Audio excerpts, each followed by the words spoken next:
عليكم. اليوم ان شاء الله غنديروا فخيدات ديال الدجاج في الفران. غنحتاجوا الفخيدات ديال الدجاج تكونوا حيدنا ليهم الجلده. بالنسبه للناس اللي كيبغيو الجلده يمكن لهم يخليوها، انا ما كنحيدها.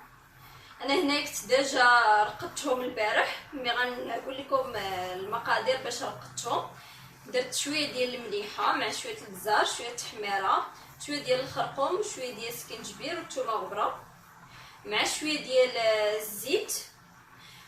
خلطتهم مع بعضياتهم ودرت فيهم هاد الفخيدات لمده ليله كامله. بالنسبه الى ما كانش عندكم الوقت يمكن لكم تخليوهم في هاد الترقيده هذه واحد ساعه على الاقل في الثلاجه. عاد نبداو ان شاء الله نقادو. انا هنا كنت ديجا كيف ما قلت لكم درت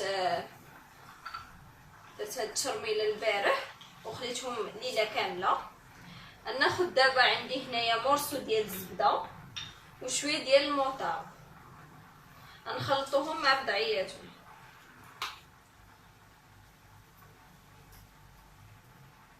الموطار فهو كيطري لينا الدجاج الا درناه بحال هكا مشرمل ودرناه في الفران، كيخليه يكون فتي. خلط هاد الزبده مزيان بحال هكا.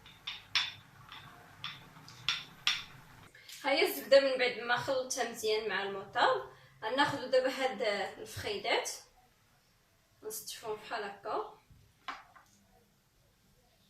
يمكن لينا نديرو بطاطا مسلوقه ونديرو ليها الزبده ونخشيوها حتى هي معاهم، فانا غندير هاد الطريقه ديال بدات شويه ديال البطاطا تسلق وغندير ليه حتى هو شويه ديال هاد الزبده وندخلو مع الدجاج للفران.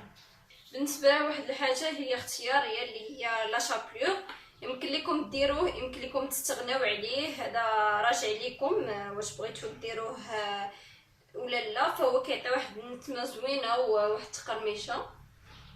انا نديرو عليه بحال هكا،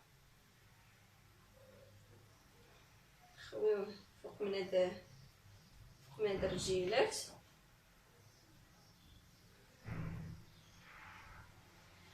صافي دابا غنبدا ندير عليهم هاد الزبده من فوق بحال هكا. غنحطوها بلا ما يدينا باش تجينا اسهل. الفران انا كنت ديجا درتو يسخن،